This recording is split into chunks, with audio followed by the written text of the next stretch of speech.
would like to present Professor Fabian Feinhagen, Professor of Philosophy at the University of Essex. He's the author of several studies on Adorno, including the book Adorno's Practical Reason, Practical Philosophy. It's a very important book about moral philosophy in Adorno and questions concerning theory and practice. Well, today he will present the paper Situational Demands and Objective Reason in Negative Dialectics, and then we will be, after the presentation, we will be the debate. Thank you very much, Vladimir. Good morning to you all. Thanks for the kind words. Thank you most of all for the invitation. It's a real honor and pleasure to be here with you. So I'm going to read the paper. I'm going to read the paper. Okay. If I go too slow, just let me know. Habermas famously accuses Adorno's theory of being self-undermining. In presenting a totalizing critique of modern reason, it makes itself impossible. Habermas speculates that this was the result of a particular historical hour in which Adorno and Horkheimer wrote Dialectic of Enlightenment. Habermas states, and I quote, "It becomes intelligible how the impression could indeed get established in the darkest years of the Second World War that the last sparks of reason were being extinguished from this reality and had left the ruins of a civilization in collapse without a hope." End of quote. Yet however comprehensible it might be, it is nonetheless unworkable, according to Habermas. Habermas claims that only by maintaining intact the rational criterion of critique, and thereby a conception of reason separate from instrumental reason, can the dominance of instrumental reason in modern society be criticized and counteracted. Instead of developing such an alternative conception of reason, Adorno, at least according to Habermas, remains stuck in the performative contradiction of early Frankfurt School critical theory, even in his later works, such as Negative Dialectics, of which we commemorate and celebrate the 50th anniversary of the publication at this conference. As you will know, Habermas' own work develops his criticisms into the suggestion of communicative reason as the alternative conception of reason with which to criticize the dominance of instrumental rationality and the colonization of the life world by the system, notably a theory of communicative action published first originally in German in 1981. One strategy to defend Adorno is to counter that Habermas overlooks a notion of objective reason already operative in Adorno's and Horkheimer's work. In this context, it is perhaps unfortunate that the English original of Horkheimer's 1947 book bears the title The Eclipse of Reason, rather than the title On the Critique of Instrumental Rationality, Kritik der instrumentellen Vernunft, of the German edition of 1967.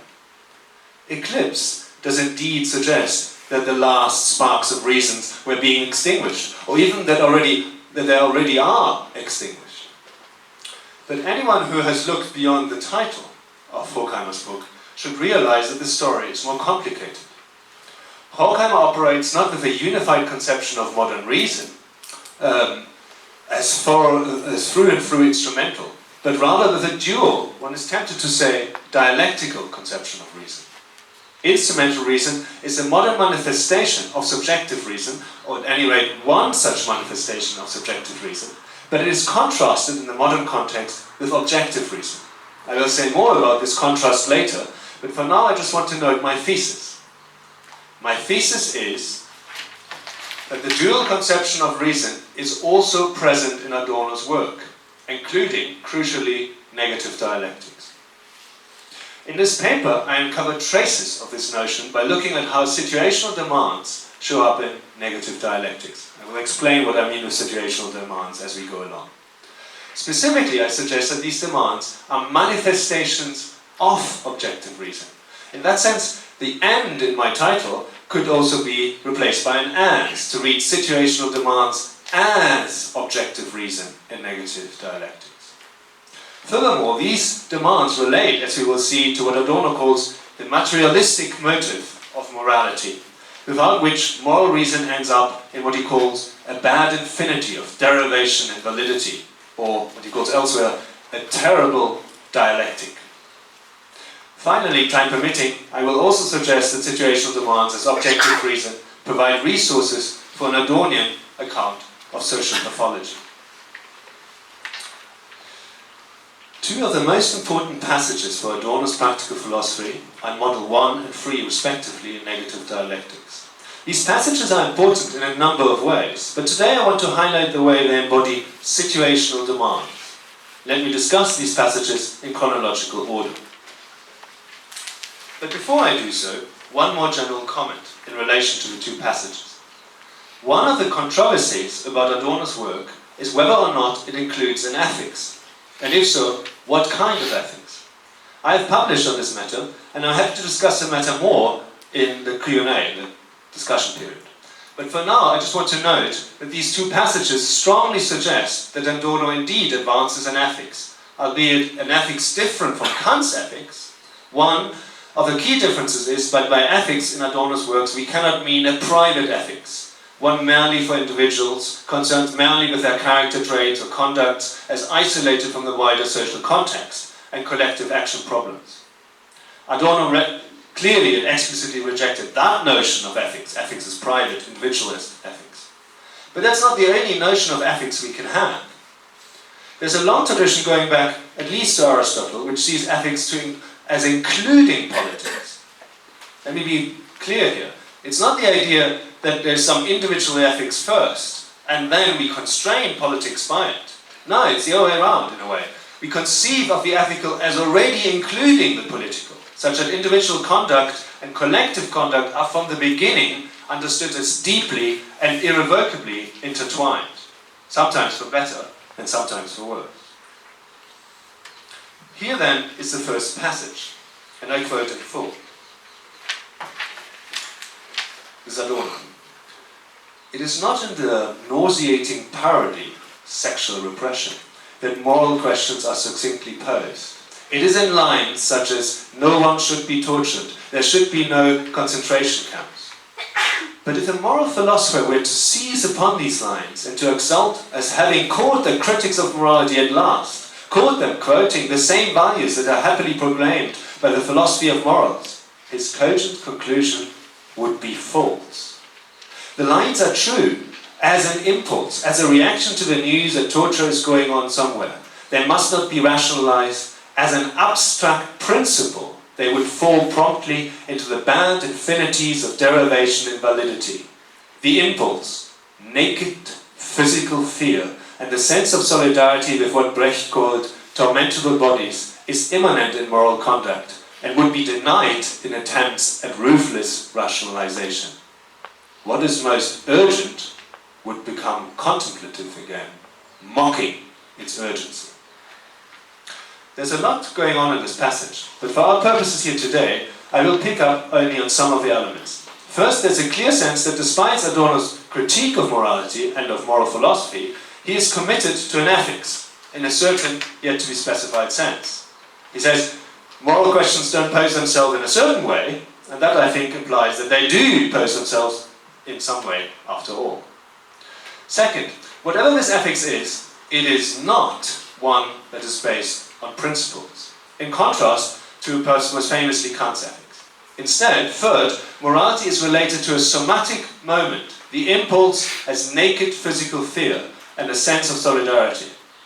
To overlook that morality has a somatic element, fourth, is to end up in bad infinities of derivation and validity.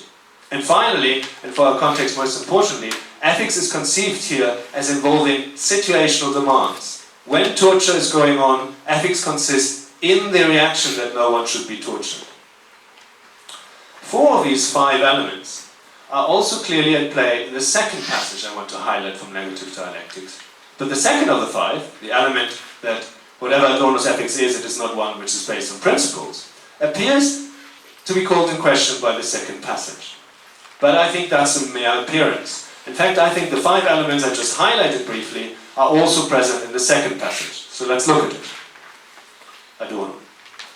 A new categorical imperative has been imposed by Hitler upon human beings in the state of their unfreedom, to arrange their thoughts and actions so that Auschwitz will not repeat itself, so that nothing similar will happen. This imperative is as refractory as being grounded, it resists being grounded, as once was the givenness of the Kantian. So both this new categorical imperative and Kant's one resist being grounded. Dealing discursively with it would be an outrage, for the new imperative gives us a bodily sensation of the moral addendum. Bodily, because it's a now practical abhorrence of the unbearable physical agony to which individuals are exposed, even after individuality as a form of mental reflection has begun to vanish. It is only in the unvarnished, materialistic motive that morality survives. There's something perplexing about the idea of a new categorical imperative. You will recall that Kant thought that there's only one, and there can only be one categorical imperative, albeit one that can be expressed differently in different forms. Be that as it may, I think the appeal to the idea of a categorical imperative, new otherwise, reaffirms that Adorno holds in ethics. The second passage also reaffirms the somatic element. Adorno puts it more strongly here, in saying that it's only in the unvarnished materialistic motive that morality survives. Morality survives, and it only survives in this unvarnished materialistic motive. And Adorno again emphasizes that overlooking the somatic element by trying to discursively ground the ethical demand in question is problematic. Again, he puts it more strongly in the second passage by talking of an outrage of such attempts. In addition, we can also identify a clear sense of the situational demand here, albeit one which is more abstract and at a more general level than the first passage. The events for which the name Auschwitz stands demand a certain reaction of us, the reaction of preventing its reoccurrence and the occurrence of similar horrors. And this provides a reason why Adorno, even in this passage, is not presenting a principle-based ethics. It initially appears as if he does, because he invokes the idea of the categorical imperative, which, after all, for Kant, is the supreme principle of morality. So it seems odd that Adorno appeals to something which is meant to be a supreme principle of morality. However, at least part of what makes the new categorical imperative of Adorno's new is that it's not meant as an abstract principle to rule them all. That would get us into the bad infinities of derivation and validity that Adorno problematizes in the first passage. Finally, as a sixth element, let me just quickly note the fact that the new categorical imperative is formulated in third-personal plural terms. Adorno talks of human beings in the plural, about their thoughts and their actions.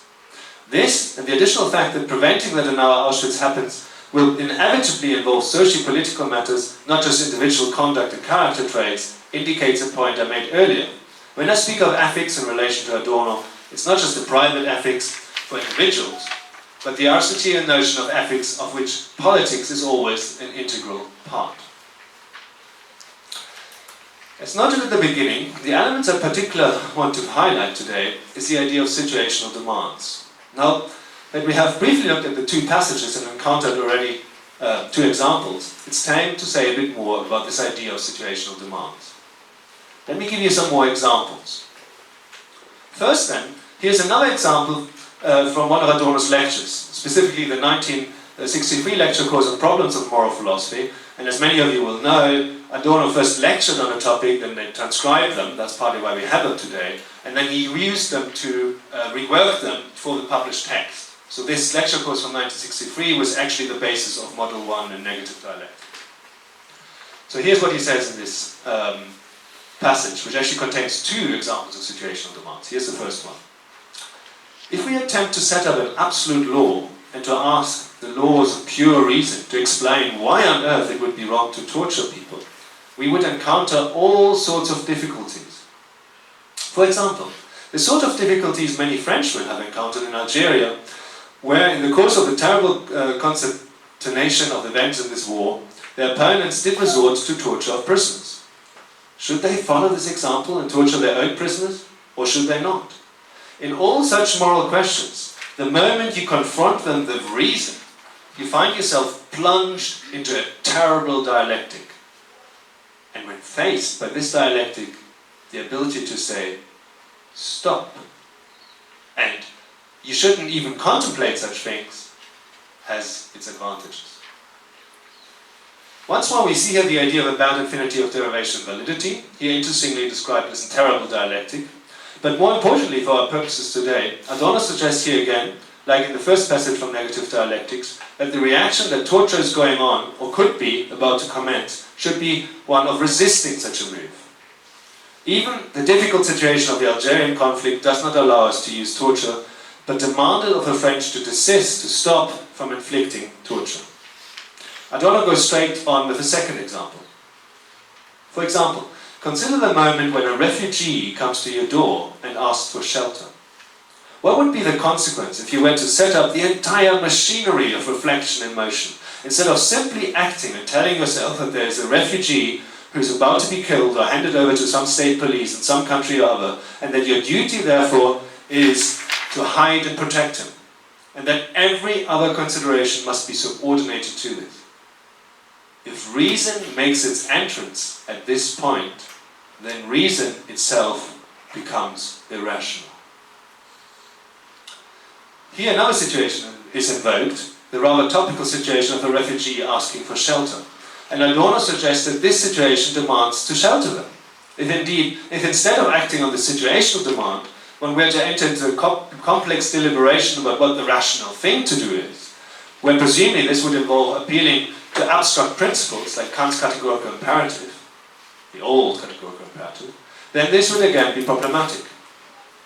It's noteworthy, by the way, that Adorno here formulates the problem of such a discursive response not in the earlier terms of bad infinity or terrible dialectic, but in terms of an irrationality of reason. Perhaps one should translate widervernünftig here as unreasonable, to read, reason itself becomes unreasonable. So I come back to that in the second part. Earlier in the same lecture course, Adorno also offers another example that embodies a situational demand, indeed a particularly demanding situational demand. It concerns one of the members of a late act of resistance among a small group of German elites against Hitler on 20th July 1944. So Adorno tells a story how he met one of these people who did survive. I had the opportunity to make the acquaintance of one of the few crucial actors of the 20th of July and was able to talk to him. I said to him, well, you know very well that the conspiracy's chances of success were minimal, and you must have known that if you were caught, you had to expect a fate far more terrible than death, unimaginably terrible consequences. What made it possible for you to take action notwithstanding this? Thereupon he said, but there are situations that are so intolerable that one just cannot continue to put up with them. No matter what may happen, and no matter what may happen to oneself in the course of the attempt to change them. He said this without pathos, and I should like to add, without any appeal to theory. He was simply explaining to me what motivated him in that seemingly absurd enterprise of 20 July. This example brings out particularly starkly the way in which, when I talk of situational demands, it is the situation, not some supreme principle of morality or supreme lawgiver, that demands that we act in a certain way. The person in question, who is called Fabian von Schlabrendorf, speaks of situations as impossible to put up with. But I think this brings out a general feature that holds not just for the extreme case, namely that situational demands are such that the demand arises from the situation, irrespective of what might happen to the agent or agents in question. They are not about, at least not directly or primarily, about the subjective orientation, interests or values of the person. But indirectly, there might be a connection of situational demands to the subjective orientation, interests and values of a person. So, in this case, von Schlabrendorf talks of his being unable to put up with the situation. So he talks about a subjective state. He is unable to do something. But I think that's only reflecting that he's responding, aptly one might say, to the fact that the situation is intolerable. It's an objective fact that the situation is intolerable, and he aptly responds to it by finding it intolerable, something he can't tolerate. This feature is important because it relates to Horkheimer's notion of objective reason, which I already briefly mentioned, and to which I would like to turn now in more detail. Before doing so, let me just note that situational demands can occur in mundane civil contexts, and arguably even in situations where there is an individual on his or her own. So situational demands often have to do with social situations, but they can even occur to someone who is isolated as an individual. So here's an example. You might know this film, All Is Lost. In this film, Robert Redford plays an aging, unnamed mariner, sailing his yacht single-handedly. In the middle of the ocean, far away from anyone else, the yacht collides with a piece of maritime debris, a large shipping container, filled with shoes that have been slept off a passing freighter. The collision badly damages the yacht's hull, just at the waterline. And the film suggests very powerfully that Redford's character faces a situational demand to patch up the hull, and then plays out how he aims to do so and the challenges he encounters. This demand derives from a situation. That is, it derives from a situation that includes the yacht, the mariner, Redford's character, the container, and crucially, the sea.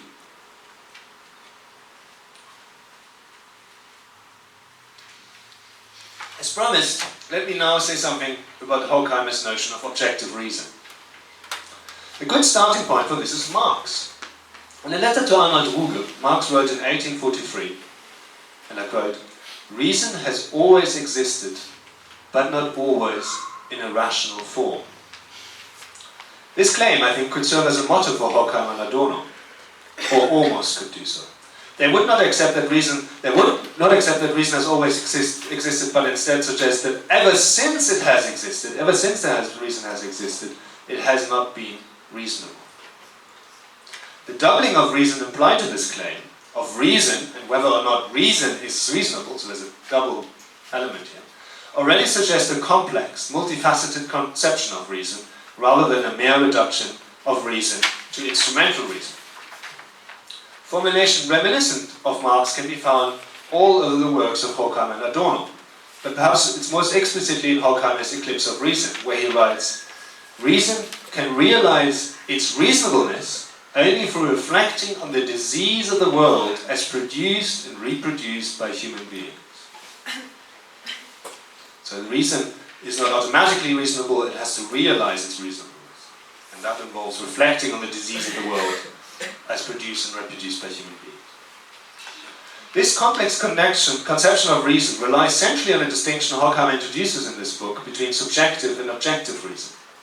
The former, subjective reason, is characterized as a capacity of individual subjects, or rather a set of capacities, means and reasoning, following logical laws, classifying and distinguishing, these sort of capacities.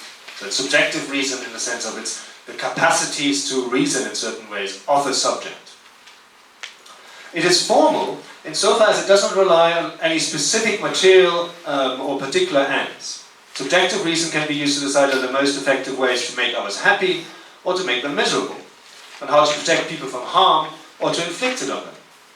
It is subject dependent insofar as depending on what ends subjects happen to have, subjective reason can then help them to enact and connect them. There need not be something that is universally true of all subjects as far as subjective reason is concerned. In contrast, objective reason is understood as being a characteristic of the world. It obtains of the world, or at least the social world. It's not formal and it's not subject dependent, but substantive and object dependent, and as such connected to a notion of objective truth. Object here is understood more broadly than simply medium-sized dry material objects like tables and chairs. Indeed, Horkheimer importantly makes use of the language of situations to explicate the specific kind of normativity built at stake in objective reason. So Horkheimer actually explicitly talks about situations, and here are his examples. Seeing a drowning child or animal requires those who pass by and can swim that they rescue it. The situation of this drowning child or animal demands that we rescue it. Someone's being ill requires treating them as best as we can. The situation of someone being ill requires medical treatment. Something being beautiful requires appreciated, and so on. Each of these situations, Horkheimer says, speaks a language of itself, Or as he puts it elsewhere, there is a silent appeal by the situation itself. According to Horkheimer, these two forms of reasons are originally connected. They are understood as aspects of the same concept. For a long time, objective reason was predominant, connected to various metaphysical and religious systems. But the Enlightenment process means that this has been reversed, and subjective reason has become dominant, particularly in modern times. Indeed, its dominance is the hallmark of modernity as we know it. Not just that, subjective reason increasingly threatens to nullify all remaining traces of objective reason. In that sense, speaking of eclipse of reason in the title of the book is not mistaken after all. And in so doing, subjective reason also undermines itself. By undermining objective reason, it also undermines itself. So how is that so? According to Horkheimer, subjective reason has been an instrument of enlightenment by challenging various magical, metaphysical and religious approaches, revealing them to be weak or even lacking in justification. However, in doing so, it has undercut not just problematic worldviews and notions of objective truth, but it has undercut any worldview and any notion of objective truth. If it succeeded in erasing objective truth altogether, then it would thereby, subjective reason, erase itself too. For subjective reason cannot stand on its own, according to Horkheimer. Without the substantiality of objective reasons, concepts are only empty shells, and thereby any reasonable justification becomes impossible. Without the connection to concrete, that is substantial, object-dependent judgments, reason withers and dies away. In particular, it loses its essential element of being able to do more than reproduce facts or apply stereotypes.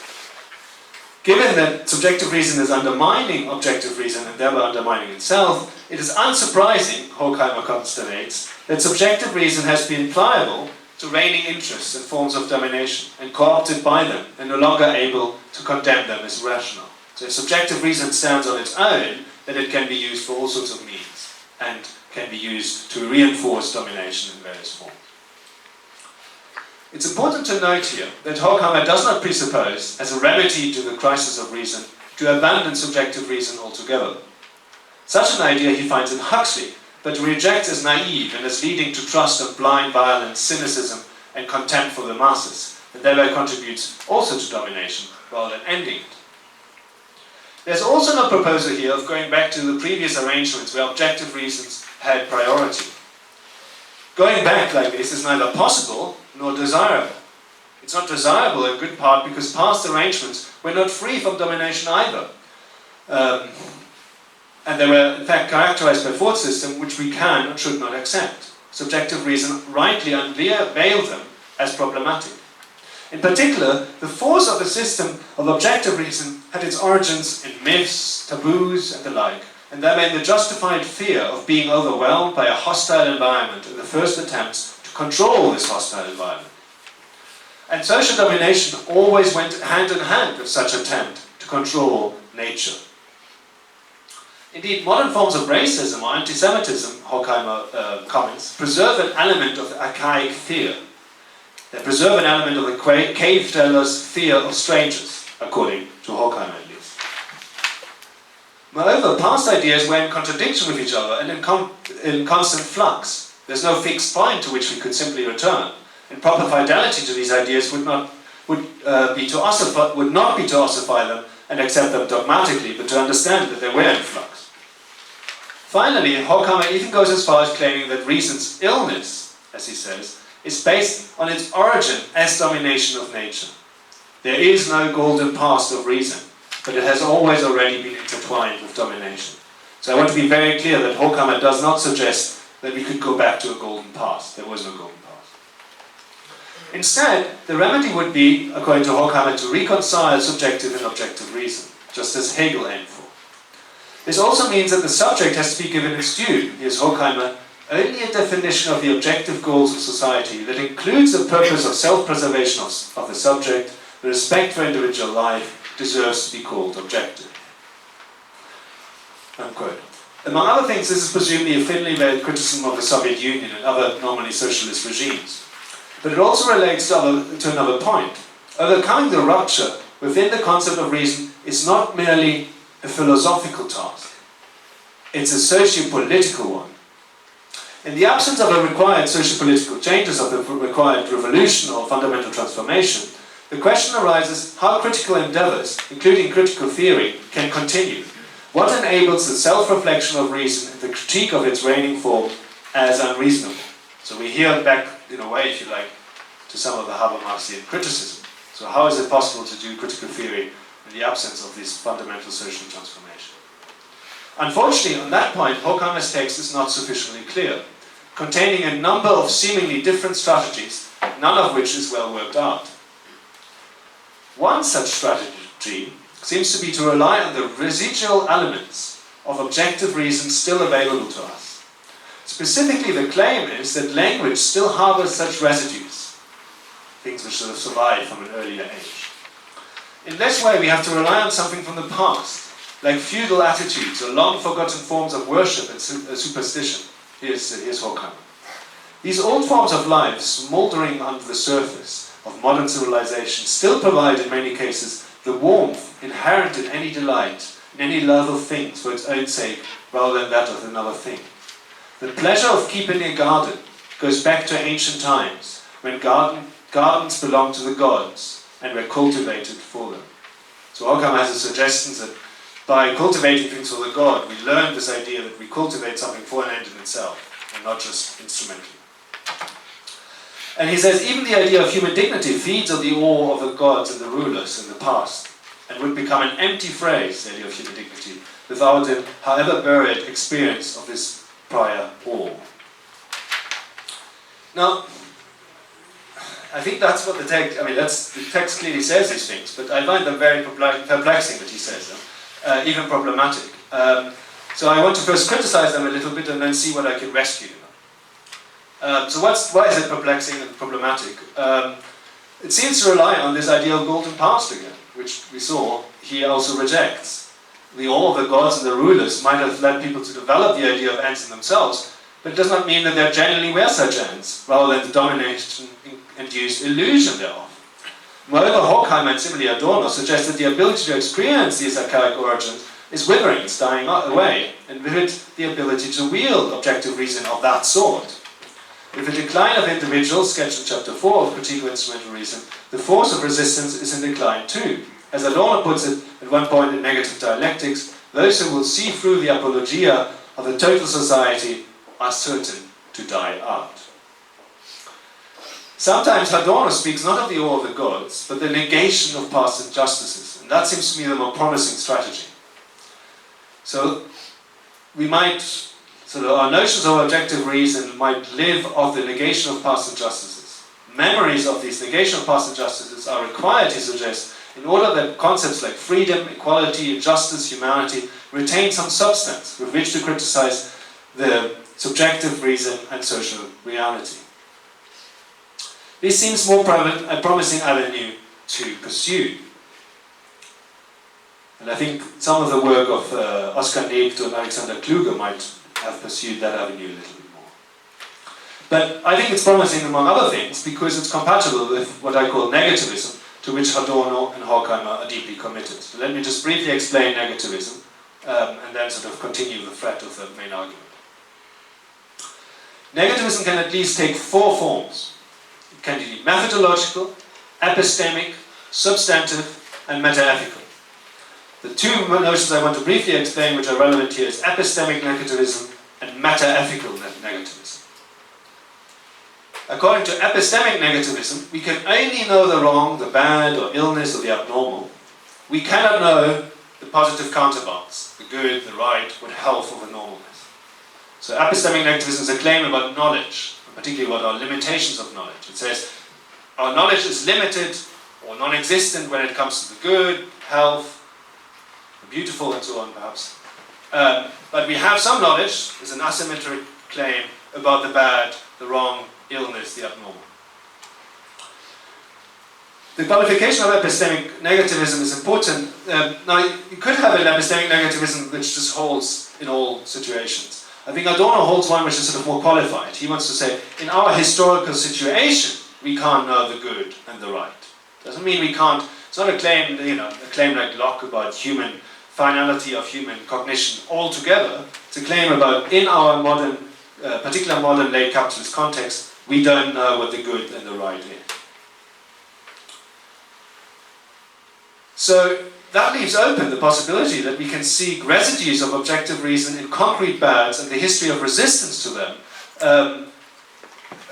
That would fit this idea of epistemic negativism. So how do we know what the bad and the wrong is? Well, we look to history and we look to the struggles against past injustices and we look to the resistance of that, and that gives us some knowledge of what we should continue to resist. I also think that sort of looking to the history of struggles against injustice and domination fits well with the idea of meta-ethical negativism. So let me explain that notion. Meta-ethical negativism is the thesis that knowledge of the bad is sufficient to account for the normativity of claims based on it. So, if I know it hurts, that's another reason not to do it, at least all other things being equal. I don't need to know whether, the fact that it hurts and avoid the things which hurt then make me live a good life or the right life or attain some other positive good. I just, sufficiently to act, other things being equal, I just need to know that things are bad. And that gives me a reason to do certain things, believe or act in certain ways. Put differently, we can account for the value judgments or rational criteria even in the absence of knowing the good, the right, or any positive value. On any justifiable sense of account of normativity, the bad or wrong or ill is normatively sufficient on its own. It gives us reason on its own. Thus in this context, concrete bads and the memory of resistance to them throughout history suffice as manifestations of objective reason. Their occurrence in the particular situations demand by themselves certain responses, notably critical theory and resistance to a wrong world. So do ask me about this idea. I hope I explained it clearly enough, but please come back to me. Both Horkheimer and Adorno tie the idea of irrationality of the social world, dominated by subjective reason and capitalism, to that of the lack of humanity, already in Horkheimer's seminal text, Traditional and Critical Theory. The notion of humanity at play here is a normative one, not a descriptive one. It's not the notion of humanity as having a certain DNA, but it's a normative one. So here is Horkheimer. Critical thought has a concept of humanity as in conflict with itself. If activity governed by reason is proper to humanity, then existent social practice, which forms the individual's life down to its least details, is inhuman. This inhumanity affects everything that goes on in society. So you see here this negativist notion, we know what inhumanity is, and that inhumanity affects us very deeply down. Horkheimer clearly affirms both the antecedent and the consequence. Reason is proper to humanity, but the existing society is irrational in forming people in such a way as to deny the full exercise of this capacity. And it's irrational also insofar as in many cases it fails to fulfill many other needs, and the needs to develop the capacity to reason. The actually existing human beings do not yet realize their humanity. Such realization lies in a possible future in a differently constituted social world. Critical theory, Horkheimer writes in 1933, invokes the needs of a becoming humanity, a humanity to come, not a humanity which already exists. This approach, you might think now, is anthropological. It's anthropological at least in two senses. It refers to a future realization of humanity, but also it refers to the idea that this is a potential which is already inscribed in human beings, even where, like in our current social world, they do not realize their potential as species being. So in a postscript, Horkheimer writes in 1937, the thrust towards a rational society, which admittedly seems to exist today only in the realms of fantasy and the imagination, the thrust towards a rational society is really innate in every human being. So here it seems to make an anthropological claim. And Adorno notes, the preservation of humanity is inexorably inscribed within the meaning of rationality. It has its end in a reasonable organization of society, otherwise it would bring its own movement to an authoritarian standstill. Humanity is organized rationally solely to the extent that it preserves its societalized subjects according to their unfettered potentialities. So here you see a strong notion of rationality in Adorno, and I think objective rationality in Adorno. It sounds like Adorno and Horkheimer are making trans-historical claims about human nature and human reason. But that again is puzzling and perplexing and problematic, given that they elsewhere insist on a thoroughly historical approach and perspective. Indeed, they insist on this thoroughly historical approach in the very same text from which I quoted. Now, some of Horkheimer's successors, notably Habermas, have tried to escape this by actually dropping the more historical approach and have gone to a formal anthropology or universal pragmatics. But I suspect that Horkheimer and Adorno would have rejected this as either empty or insufficiently historical, or both. Indeed, Amy Allen's recent critique of Habermas's program of universal pragmatics suggests that his program is in fact anchored in a historical notion of the modern subject. I really strongly recommend Amy's critique. Elsewhere, I've suggested that the way to meet this challenge is to read Horkheimer's and Adorno's claim not as transhistorical claims, but as a sort of postulates about human beings derived from the historical analysis of concrete bads. They're not traditional metaphysical claims about timeless essences, but rather Weberian ideal typical constructions that arise in the context of interpreting and criticizing certain phenomena, such as the phenomena of neurosis and anti-Semitism. This way of approaching this matter links up with the idea that language still harbors residues of objective reasons. Specifically, the link would be that concrete bads and the memory of resistance against them have left traces in our everyday discourse of objective reason.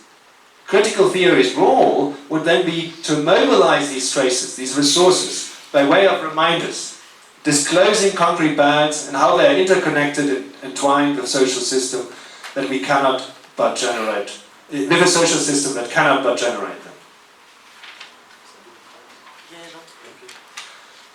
It is here where we can see the beginnings of an Adornian account of social pathology. Adornian in its epistemic and meta-ethical negativism, Adornian in working upwards from concrete bads rather than imposing a supreme principle, like an all-categorical imperative or a discourse principle, or imposing a master value, like Honnett's account of social pathology, or those accounts of justice in mainstream philosophical political philosophy. And this account of social pathology would be Adornian in focusing on disclosing and responding situational demands. So let me say something briefly about the idea of social pathology. Social pathology has a long history as an idea. It means something different to different thinkers. But there's a core, and that core consists, first of all, in a weaker thesis that society makes us ill, and the stronger thesis that society itself is ill. Perhaps the clearest example of society itself is ill is the issue of human-made climate change. The obvious health and disease implications for individuals, existing and future ones, in that sense human-made climate change makes individuals ill. But human-made climate change also suggests a notion of social pathology in a stronger sense. Arguably, the very idea of human society implies the task of sustaining humanity for the future, and hence a society that systematically endangers that future is a pathological society, is an ill society. A human-destroying society is in a certain sense a contradiction in terms. It does not fulfill its inbuilt purpose. It is objectively irrational. This is sometimes overlooked, so why is that? One reason for this is a kind of linguistic illusion. Language appears as if it were infinitely flexible. Let me give you an example. It seems as if one can combine any adjective both with a certain term and its opposite. So here's an example. Night and day are understood normally as contrasts. And we can speak of a cold night just as much as a cold day. So it seems like any adjective can be combined with both a term and its opposite. But that seems to me as an appearance. It's an appearance of infinite flexibility of language, and it's misleading. It is true that it might seem as if we could put any adjective and noun together just as sensibly as any other pair, but that is an illusion. Consider how jarring it is to combine laudable and torture, or to combine beautiful and oil spill. While less obvious, I think it's also jarring to combine unsustainable and society, or unsustainable and economy. This is not to deny that there can be unsustainable economies. My point is rather that when reality works out such that it is apt, after all, to bring unsustainable as an adjective and economy as a term together, that highlights a problem. A humanity-destroying society might well exist as a matter of fact. Indeed, we might live in such a society. Our capitalist economy system looks like it's heading for disaster. But this does not take away anything from the fact that there is something inherently wrong in that idea of a humanities-destroying society and its existence. Wrong according to the very idea of what society is. which includes centrally the purpose of sustaining humanity into the future. Such a society contravenes objective reason, and those unlucky enough to find themselves in it, us, face the situational demand to overcome this society. Here is how Adorno puts it. With that quotation, I will end. Society means objectively aiming at reproduction of life consonant with the state of its powers. Otherwise, societal arrangement, even societalization itself, in the simplest cognitive sense, is absurd. Thank you.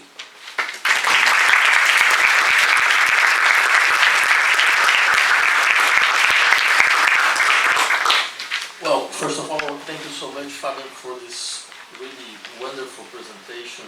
I think that is a good way to get in contact with some strong ideas that you present in your book, Adorno Practical Philosophy, that I strongly recommend for everybody interested in moral questions and political perspectives in Adornian philosophy. No?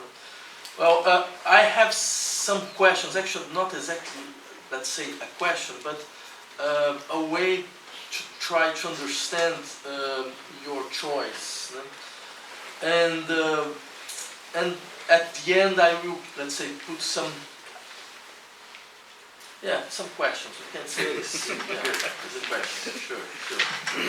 Well, the first thing is, if I understand well, first of all, I will a little bit astonished with this Aristotelian, let's say, the way that you mention Aristotle in this problematic, because if I understand well your position, you are stressing the problem that there is, well, a moral perspective in Adorno. There's not just a performative contradiction. There's not just a moral nihilism, like, for example, Habermas would love to say. But the question is that there is a strong problem in the Adornian perspective, and also in Horkheimer, concerning the status of the objective reason. There is a place for objective reason, but the status is problematic. Because in a certain way, they are talking about the problematic status also of another concept, moral concept, that I don't know why you don't refer to this in your paper, the concept of Sittlichkeit. And because my impression is it's much more, let's say, a Hegelian problem. There's something that we can make a link between the idea of common good in Aristotle and so on.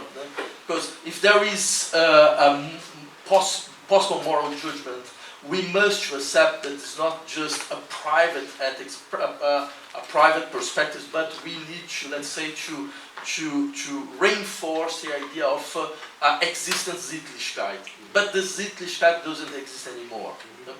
Doesn't exist anymore because, well, we are also in the context of capitalism. The way of capitalism is not just a system, economical system, it's a form of life. It's a form of life that, in a certain way, that destroy the possible realization of the idea of humanity. But then you ask for, let's say, another way to create a kind of Sittlichkeit in a very, let's say, very precise way. It's asking for the idea of impulse. That is normally, well, translated, the translation of Trieb or Drang. And I insist on this point because these ideas are psychoanalytical ones. And I think this is important even for your argument.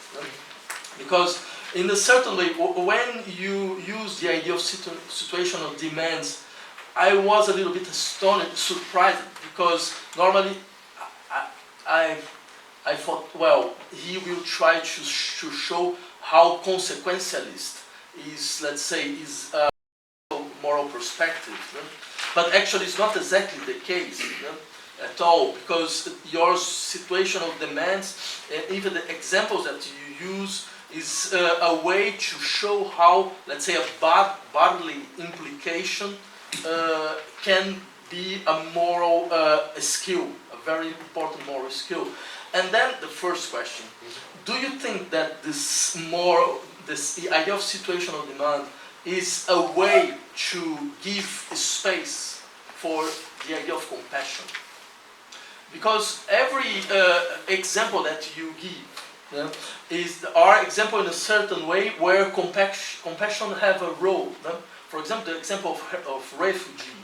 It's the idea that, well, if I try to just rationalize my impulse, I'm totally outside a moral perspective, because in a certain way I will just erase the idea that, well, one of the grounds of a moral judgment must be the compassion. But the question is not just moral judgments, it's not just judgments with one ground. Let's say it's with two grounds. One is compassion, or another one is it's something like principles of so on. And the problem is not just we are dealing with ethical perspective without the idea of principle. I think that the problem is we are dealing with ethical perspective with two ideas, two regulatory, two normative ideas. An idea of compassion and an idea of principle too, because just an idea of compassion, we know how particular this could be. And we need something to universalize this. But then my second question should be, because you say in a certain moment, and I think this was really, really interesting. The first thing, this objective reason, this ask for a kind of moral use of the idea of suffering. And you say, when you say about these things about the negativism, the ethical negativism and the meta-ethical negativism, so on, saying, well, the idea is we have an idea of the evil. Okay, maybe not exactly evil, but with that the idea of what makes us suffering. And this idea of suffering, this can be a kind of orienting themselves in action. Because our action is how to stop the suffering. But the interesting question for me, and then I will ask you if you can, let's say, develop a little bit more, because you use this Horkheimer idea that I think is strange in a certain way. Because when you say something about the objective definitions of the goals of society, and Horkheimer said, okay, but in the goals of society, we must accept the self-preservation of the individual life as a goal. And look how contradictory this can be, because let's come back to the idea of the refugees. If I use the perspective of self-preservation, I will not help the refugees. Because I will say, well, first, there's a problem with my self-preservation. If we are in a policial state, and I help a refugee, I put my life in danger. And I put my life in danger, and I put the life of my family in danger. It means if I use this criterion as a kind of moral criterion, it's not possible, let's say, to act morally. And my question would be, do you really think that in a certain way this use of the idea of impulse, this use of the idea of compassion can deal with, let's say, the transformation of the self-preservation of the individual as a moral goal? Because if why I use this topic? Because if I understand well this moral perspective, Adornian perspective, this is not a question of what you do, but it's a question of how the subject must be. And we are in the mutilated life. Then we as subjects, we don't have, let's say, the normative perspective. We don't have the criterion to how to, in a certain way, sustain our lives. if you use the idea, no, but the humanity is not realized yet. We must try to use the idea of humanity to come. Then every, let's say, subjective structure here now realized, as for example the individual life, cannot be a moral perspective for us. And then the last question is your use of social pathology. I think very interesting the way that you go to the problem of social pathology. But I must just say that I'm a little bit, let's say, disappointed with the examples. But because even in your book, the situation is very, very funny, because the arguments are very strong, and then the examples are a little bit strange in a certain way. Because I have the impression that, for example, use the example of the climate change. Okay, this is a real problem. But it's not a question to say. But normally, let's say the example of social pathology in Adorno or Camus would be paranoia. And the way that they use paranoia to say, look what Nazi fascism is, and to use paranoia also and narcissism and paranoia to say how the capitalism is destroying the idea of life. How we are in the really, let's say, in a really ill society, because, well, the normal way that society produce subjects are subjects touched by, let's say, a paranoid and narcissist perspective in the social relations, and also in the relations with nature. And why I stress this point?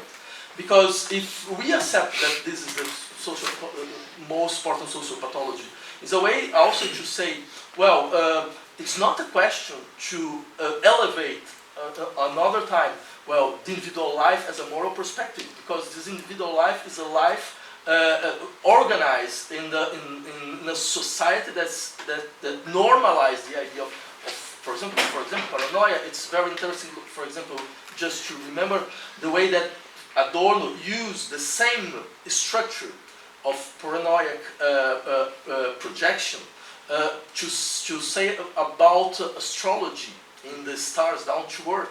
Exactly. To say, look, astrology is, look, if you take the column of astrology and things like, well, they care about the people that you see today. Well, something can happen and so on. It's a kind of the legion of persecution, but in a very weak way. But just to say, if we want to conserve the idea of objective reason, in your perspective, should we conserve also this individual life as a moral goal, or should we go outside? Okay, thank you. I think I'm going to try to answer the third one first, and then the first two together second. Okay. On the third question, I'm sorry to have disappointed you. The example, can I excuse myself with the following explanation? The example I use of climate change, in a way I agree, is a sort of trite example and not the most interesting one from an audience perspective. I just chose it partly, and perhaps that's for the wrong audience here, but I chose it partly just as a sort of particular kind of strategy, if you like, that even if people don't need to buy into Adorno's particular explanation of fascism by way of paranoia, which might be right, but it's a big package to buy, they understand what climate change is about, and I can explain to them the idea of social pathology without having to rely on some other controversial method. So perhaps in this audience I could have relied on more Adorno internal examples, which are the more interesting ones, and which, as a matter of fact, of what I would want to do the work on, I would want to focus on these. But if I just have to explain to someone who is in the context of mainstream political philosophy why they should take the idea of social pathology serious at all, then something like climate change is a good example. Because you can explain to them why a society could be ill, which is a strange idea for a certain mainstream philosopher, in a way which they have direct access to.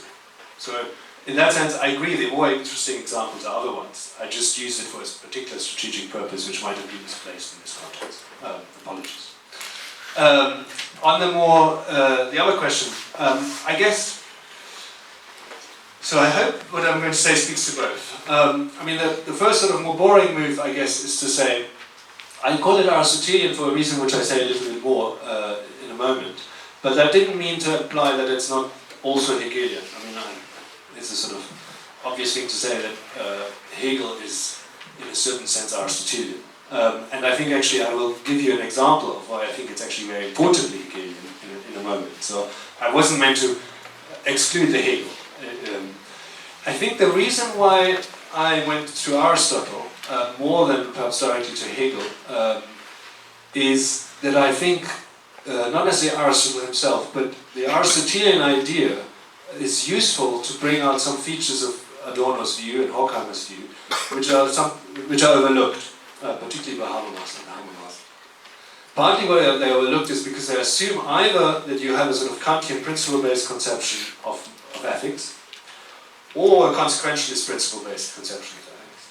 So that seems to me is already narrowing the options too much, because there could be an ethics which is not principle-based, and Aristotelian is the most obvious one there. It's the first sort of way of, it's partly the idea that you're sort of widening the perspective.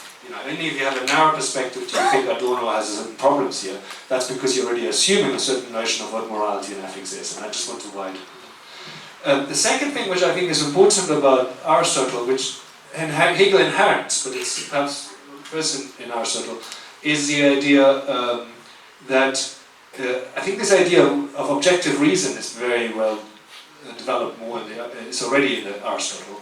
And in particular, I think in the Aristotle, perhaps more than the Hegel, is the idea that physical responses can be manifestations of objective reason. And that's something which perhaps in the Hegel, it might be included, but is perhaps less clear. So, in a certain sense, I think an Aristotelian can say, my physical repugnance or of suffering or something like this exemplifies manifest objective reason. And then my rationalization response to that, oh no, I shouldn't help this person because it could get me into trouble, or I should torture this person because I need to find this information or the other. That is in a way, even though it's deliberative, it's conscious, it involves concepts and so on, can be actually irrational. So, and if you look at these passages which I was using today, you find that very much mimicked in the Adorno text. That when reason enters, where I think he means something like discursive deliberation of a certain sort, it becomes irrational.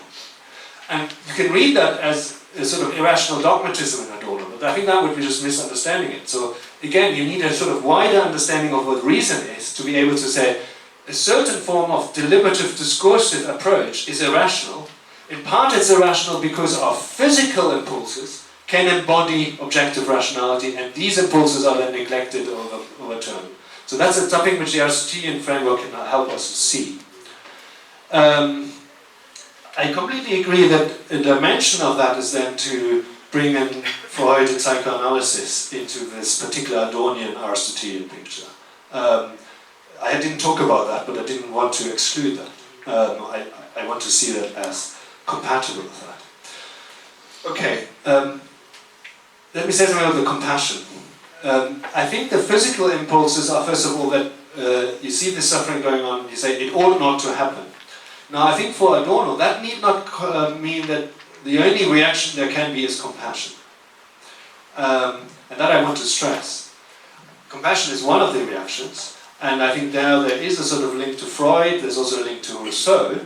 I think there's this particularly interesting link to Rousseau insofar as you find in Rousseau this idea that we naturally, as Rousseau has it, have this reaction of wanting to prevent the suffering of other creatures in pain, and then sort of society and a particular kind of reason prevents us from seeing it. So there's a Rousseau connection. But I think Adorno always says there isn't enough compassion in this particular modern world, and that's not just an accident. Given the social structures we have, the way we are subjectivated as subjects, we are made to subject, we couldn't love enough, we couldn't have compassion enough. So in that sense, he wants to say there's a structural reason why compassion isn't sufficient as a response. In fact, can't be sufficient as a response. So, but then again, the way you offered me that, so they need something more than compassion, definitely, I don't agree with that. The way you offered me the more is compassion plus principles. Now I would want to say that that again buys into the very Habermasian picture I want to criticize, with my broadening of the perspective by looking to Aristotle. The Aristotelian idea is that, you know, the critical individual, the virtuous agent, responds to a situation in the most up way for the right reasons. And that will include where the situation demands it and where the situation allows it, compassion. But it wouldn't be restricted just to compassion. But what the critical individual responds to then does not then isn't necessarily reducible to principles either. That's why I think it's a better picture to think about. Okay, a few other sort of notes on the sort of similar themes. I think it's a really important distinction to be made between what situational demands, as it were, demand of us, and what constraint we would put on a free society. The Horkheimer quote you were referring to, I think, is a constraint, really like Hegel. I think it's just Hegel philosophy of right in a certain sense, that a free society would have to be such that the individuality, the freedom and individuality of the individual is respected. But that's a constraint on a free society. If you're now living not in a free society, and you're facing a certain situational demand, then it doesn't necessarily, the same constraint doesn't hold in the same way. So you were asking me, how does this respect for self-preservation fit with the situational demand? I think the situational demand is meant to be almost phenomenologically how we experience it. We experience it that this situation demands that I ought to respond to the suffering here. And that this demand is such that it actually obstructs from my self-preservation. It's a little bit similar to someone like perhaps Lokstrup, this Danish thinker, and possibly Levinas. It's in a certain sense infinitely demanding. It obstructs from my own self-preservation. So the experience of a situation of demand obstructs from a self-preservation.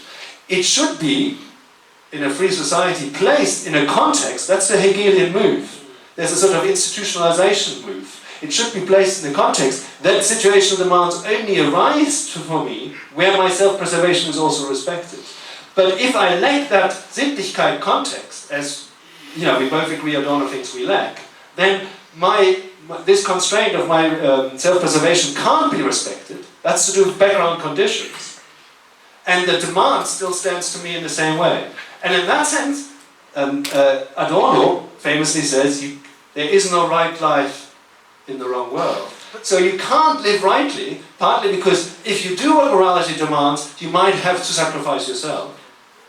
And if you don't do what morality demands because you don't sacrifice yourself, you sacrifice an objective reason of a situational demand. And that we are faced with this sort of antinomy shows that we are in the wrong world. And that's a very Hegelian thought. The Hegelian thought is not that you can make antinomies completely disappear, but that you have to build a world such that there are different spheres and different ways of organizing things, that they never come to a head in the way they do come to a head in the wrong society. And it's one of the features what makes the wrong society that they do come in a head like that. But can just put one thing, but I think it's not a question to sacrifice the self-preservation principle, but not take care of it anymore.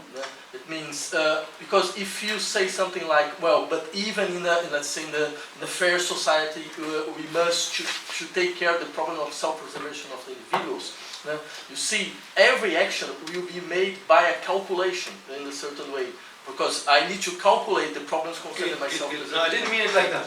I didn't mean it like that. It has to be, that's what I mean with this Hegelian idea of Sittlichkeit. It has to be such that it's already built into the fabric of our social world. It's not something which we individually calculate. And again, it's not this idea, it's the Aristotelian, Hegelian idea of Sittlichkeit, of acting rightly in response to situational demands, not of principles. It's not that I, even in the free society, pardon me, sit down and think, okay, here's self-preservation principle, here's Kant's categorical imperative, how do they compare in this case? That's the infinite dialectic of derivation, the bad one. No, the idea is the situation of the demand, you just act to the demand. But then, in order for a society to be genuinely free, you have to be able just to act to the demand such that, in the same case, the fabric of that social world guarantees you some respect for your own life and your individuality.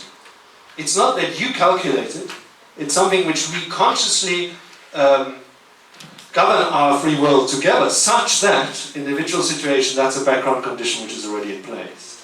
And if it's not in place, that's a mark, a sign of the wrong society. Well, thank you so much, Fabian. Then we open for questions from the audience. Well, Professor Taveri, thank you very much for the presentation. I will pose you a very briefly question. What are the difference between the concept of history in Adorno, and why do you insist in use the concept that for me it's a little bit of strange of situation demands? Mm-hmm. It remembers me much more Sartre than Adorno. I see. Yeah. No, I didn't want to invoke Sartre at all. So let me make that very clear. If anything, look, I'm going to give you a caricature of Sartre. Probably someone in the room will say that's not at all what Sartre thinks. But if anything, Sartre is the opposite end of situational demands. Why is that? For someone like Sartre, at least on my caricature of him, Sartre in a way thinks ultimately you completely freely choose what to do, completely independently of situational demands. And I think that's exactly why I say it's the opposite. Situational demands, I want to say, if you experience them, as we aptly should, then it's not at all a question of you choosing yourself or anything like that. It's just the other person, the situation in front of you, to which you objectively have to respond. So I think the idea of objective reason is really on the other side of what someone like Sartre would think. So no, Sartre was not at all what I had in mind. And I should say, situational demands, I was making, as part of a number of perhaps complex moves, but I was insisting that Adorno and Horkheimer have a very historical perspective. So with situational demands, I want to have that compatible with this historical perspective. So it's not the idea, it's the idea that you're facing a particular context in all its historical full aspects, and you're responding to that particular historical context. I mean, think of the new categorical imperative as, just some of the formulations there are really worth attending to. He doesn't just state it. He says, Hitler has imposed it on us in our state of unfreedom. So it's to do with a particular historical context. And then he doesn't just sort of describe it in abstract terms. He talks about a particular place, Auschwitz. So the way he thinks about that is very much as understanding that particular situation, that place, what happened in that place. Not just any place, but this particular place and what particular complex events unfolded there. And to that's what you're responding. So situational demands are historically through and through. Yeah, Fabian, thank you so much. That is very convincing. At least as an interpretation of Adorno, I think. But systematically, okay, I restrict myself to just the conception of situational demands. I'm not really sure whether that helps us to a conception of reason, and here's why. So think of the possibility that two or more individuals experience different situational demands. Yeah? So one experiences the situation as really wanting from her or him that he helps the refugees. The other one has another impulse. Yeah? And if you model now what helps us to objective reason in terms of impulses like that, I don't really see that you can draw a clear distinction between what would be a subjective reaction, a set subjective demand, or an objective demand. It's clear And it might be clear to you that I think of the example of Antigone and Creon once again. Yeah, it's clear that Hegel would like to model that in terms of situational demands. For Antigone, it's a clear situational demand. She can't think of something else as she has to bury her brother. Yeah? And Creon, okay, just another situational demand. So the immediacy in Hegel's analysis is a problem here. So, and that makes that we only in the end with subjective reactions. Yeah, so no real objective dimension comes into play. Yeah, and so how would you react to that? Good, yeah, that's a good difficult question. Let me see. So I think it's going to have to be something like the following. So let's take sort of one step at a time. I mean, the first thing is, I think Adorno would probably say, let's abstract from Antigone and Creon just for a moment, but let's see the refugee example. I think Adorno doesn't have a silver bullet. There's no one thing which will just solve that. But I think there are different sort of strategies he would employ. Anyway, we could employ on his behalf. So I think the first strategy is that probably he would really try to press the person who doesn't want to help the refugee and sort of attending, almost a bit like a phenomenologist would, whether what is going on there is they're reacting to an impulse or they're in fact doing something else. So there's first is a sort of really sort of testing yourself and others about what is going on there. Are you already sort of putting in this machinery of reasoning, or are you engaging in impulse? So that would be the first resource. Assume now it doesn't work. It is really just both have this sort of impulse. You know, it might be, for example, that the refugee has this impulse of repugnance, for example. You know, it doesn't happen that people have that reaction to other people. So it's just at an impulse level. Wow, I'm just repulsed by this person, and I don't want to hide it. That's it. So that can be what it is. It's not nothing more rational, you know, discourse based than that. Okay. I think ultimately Adorno wouldn't say this individual sort of reaction can be standing on its own. Then we need a sort of broader holistic critical theory approach. So then I think the next question would be to sort of see what is the best explanation for these people having these different impulses. And how does that relate to a broader question about social pathology, for example?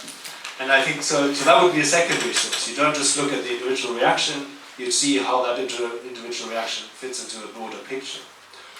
And I think there, at some point, that's why I say it's not a silver bullet, at some point you won't have philosophical justification to say one way or the other that there's something problematic.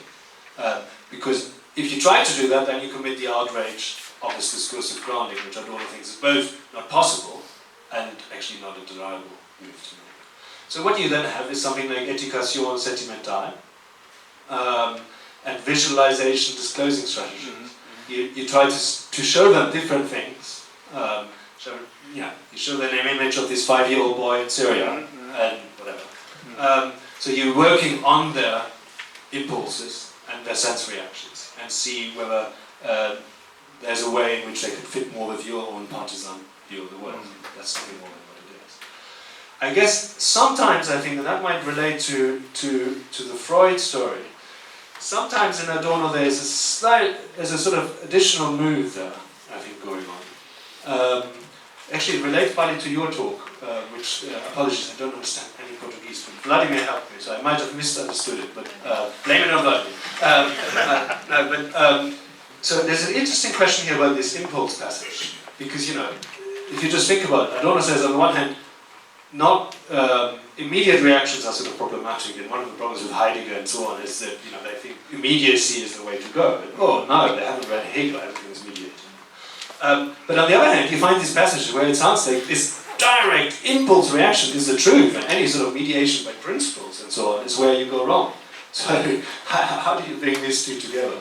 And I mean, one way to go, I think, and that perhaps brings in a little bit of the Freud story, is that one sort of, again, this sort of narrowing of perspective here might be that the only way to mediate things is by way of principles. No, my Aristotelian Adorno says, that's not the only way. there are other ways of mediation. So sometimes I think he picks up some of the sort of Freudian idea that throughout what Adorno would call, I don't know about Freud, but the natural history of human beings, certain layers have been sedimented of certain reactions are sort of the outcome of a particular, almost a learning process through natural history. Not quite, I'm not sure if it's learning process might be too strong. But anyway, they are outcomes of natural history. And in that sense, they're mediated. They're not just immediate reaction. They are the immediate reaction of what, humanity living in the world over 10,000 of years developed. So there is a sense of mediation, but not one which is conceptual or by principles. And that way, I think you could make these two elements of Adorno compatible. There's a sense of immediateness, not principle-based, but that doesn't mean he's a sort of Heidegger where we just sort of get in touch with the immediate being. So how does that help? It might help as another resource to trace whether some of these reactions might have to do with this sedimented layer of natural history, or with the more recent psychological layer of a bad childhood. I mean, that's a bit blunt, but that's another strategy. So no silver bullet, but lots of different strategies of self-criticism. But can I just say one thing? Because you need a kind of normative ground to distinct some impulse of the other. And let's say a moral one and no moral one. And this is the reason that I think that we need really to go to Freud, because if you accept that impulse is a kind of drive, and this drive is actually the way that I can imply myself in something that is not myself. It means there is a kind of a recognition in this situation. So, I can recognize myself in something that is completely the other. Then in this is a badly, let's say, impulse. This is the reason that I ask, well, but actually we are trying to, let's say, re-actualize the idea of compassion. Because this will be the way to give a kind of normative ground to why the guy that is not touched by the situation of the Syrian refugees, by an impulse, this impulse cannot be accepted. Yeah, look, I said there are resources to criticize certain impulses. I would really strongly want to resist normative ground, because that's, for me, to lose sight of this Adornian point about the bad derivation, infinity of derivation and validation. I think he is absolutely an anti-foundationalist. So this idea that there's a normative ground which you could appeal, which is an independent criteria which you can apply to adjudicate, that I think he just can't accept, and he's right not to accept. That doesn't mean there are no normative orientation. That's why I'm saying there's this it's a partisan orientation which will mean, from this partisan perspective, which doesn't have a further ground, that we distinguish between something which is a regressive and progressive impulse. And then there's no silver bullet to say when we have the right sort of partisans. We just have the strategies of self-reflection and self-criticism. And we just employ all of them to the maximum we can do to make sure that our partisan approach is, as little subject to distortions as I can be. But there's no independent ground. And on the compassion again, I would want to say, for Adorno, basically what he calls a critical individual is the equivalent of something like the virtuous agent in Aristotle. And the idea is sometimes the apt response in the right situation for the right reasons is compassion in our context. But Adorno also wants to say, not just, as I said earlier, that we don't have enough compassion, that it's actually not working, because we can't do that. We can't be the virtuous agent in the full sense. We're just this resisting critical individual which hasn't got the full capacities. But more than that, I think he wants to say, is a sort of just common point about compassion. Sometimes, think about again the categorical imperative, it's about directed to us collectively. So sometimes the right response is that we have to change this social world. And sometimes changing the social world means I have to forego compassion in this particular moment, because if I get absorbed in this compassion here now, I won't fight the broader fight. I need to actually, there's this passage in Negative Dialectics, in the final model, I think it's in the first or second thesis, where he talks about bourgeois coldness. I think it's the second thesis, I guess. Bourgeois coldness in Auschwitz. He makes these comments, he makes somewhere else too. But in that passage, it's really interesting. He said, some of the coldness is what we need. We can't go all bourgeois cold. Then, we get Eichmann or something like that. But we need, in order to be critical theorists and not just individual compassionate respondents, we need to have a bit of a coldness, and that means sometimes we have to suspend our compassion. If we are just compassionate animals, we are not critical individuals. If we are just cold, we are bourgeois Eichmanns, putting it drastically. So we have to hold that, exactly, it's an Aristotelian idea, we have to hold that sort of middle ground to be the right kind of critical phronimos in order to deal with our wrong world. You're the one. Sure. Thank you. I would like to return to 2 points. First one, if I have an impulse to a situation, it's suppose there's a link between me and situation. And what is this link if the idea of humanity is corrupted? And second, I think the idea of a pathological society changes our conception of history. How you see it? Okay, I have. You want to collect them? Yeah, let's collect the question because it's just the last round. Who wants to make a question? Very quickly, you have already answered to Professor Bertram and to Vladimir's remarks on compassion, but let's consider a thought experiment. I'm in Argentina, 1946, and someone come to my house and knock, look, I'm asking for shelter because, well, I really strive to make this a better world. I fought against the capitalist imperialism and I lose the battle. Oh my God, I'm a poor Nazi SS officer. Please help me.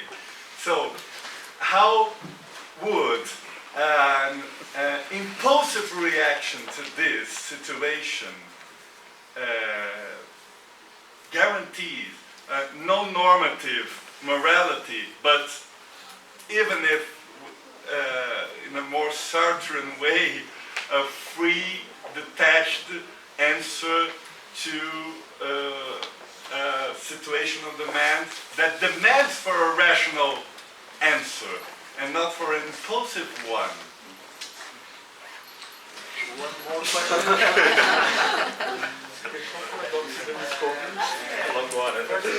Thank you for your presentation. And there is only one thing that made me really upset about it. That is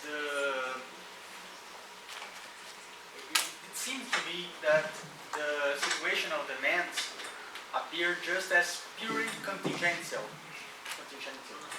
Contingent. Contingent is and that the objective logic, objective reason, lacks some kind of subjective reason in thereof, like let's say the logic of capital, that it has its own demands, its own structure, its own needs, and thereof it puts in reality, objectively, really some kind of demands that make the situation possible, like the Nazism. Yeah. The last one. Okay, great. Let's start with yours. Thank you. I think, look, the way I was presenting situational demands is, in some sense, general, and in some sense I presented them too general. But I just wanted to sort of, in a way, visualize, make visible, disclose that idea, first of all. And then, obviously, the interesting work, a bit like with the social pathology idea, is to actually employ it in social analysis. And what I was meant to say was not meant to exclude that, it was preparing the ground.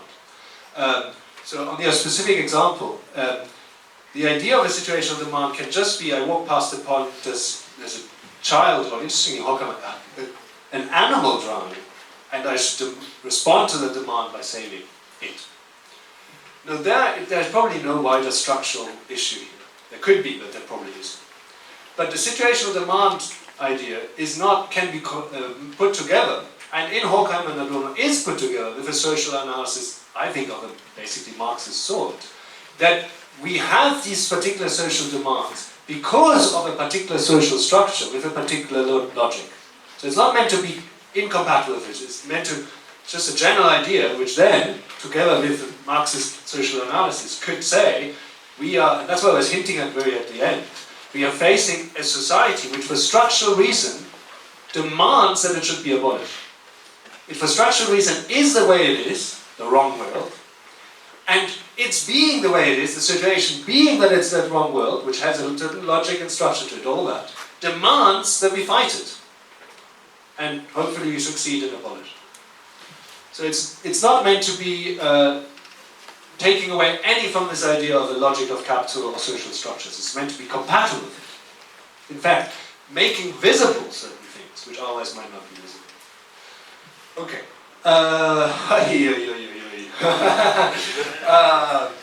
Okay, so that's a tricky one. But let me just go step by step.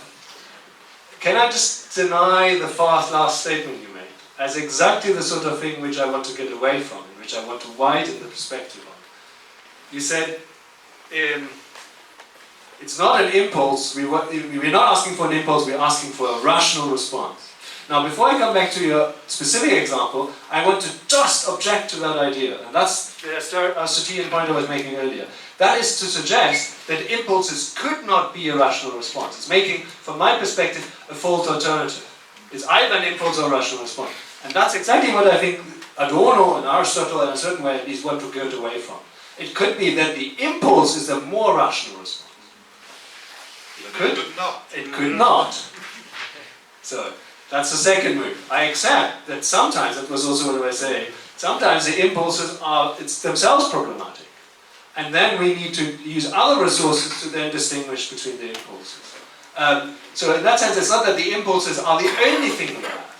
We then have the wider social theory and critical theory and all its manifest wide resources, and probably more than Adorno even realized. And we should use all of them, because we are in such dire situation, we need to make sure that, we immunize ourselves as much as possible against that wrong world. So, I wasn't meant to say that.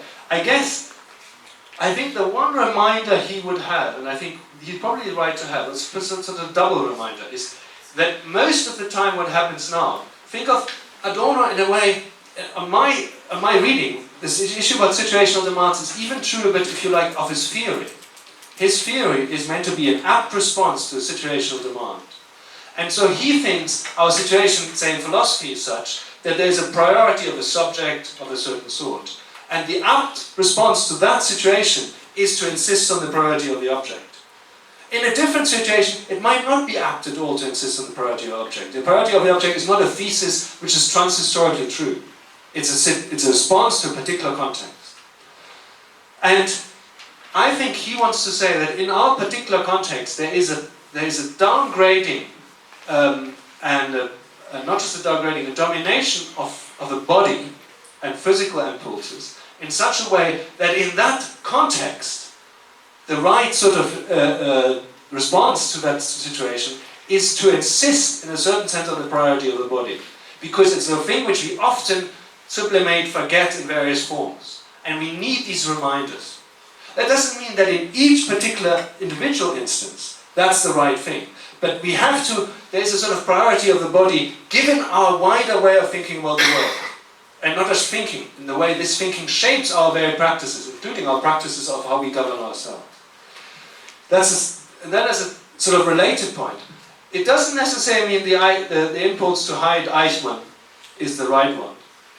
I do think, however, Adorno would say that even to that impulse, if the person, your Argentinian person had that, there is some truth content, or some truth even perhaps to it. Insofar that Adorno wants to say, this is a famous passage, page 203 of the German edition, 203 of the English edition as it happens, where he says, pain gives us a reason to try to mitigate it or overcome it.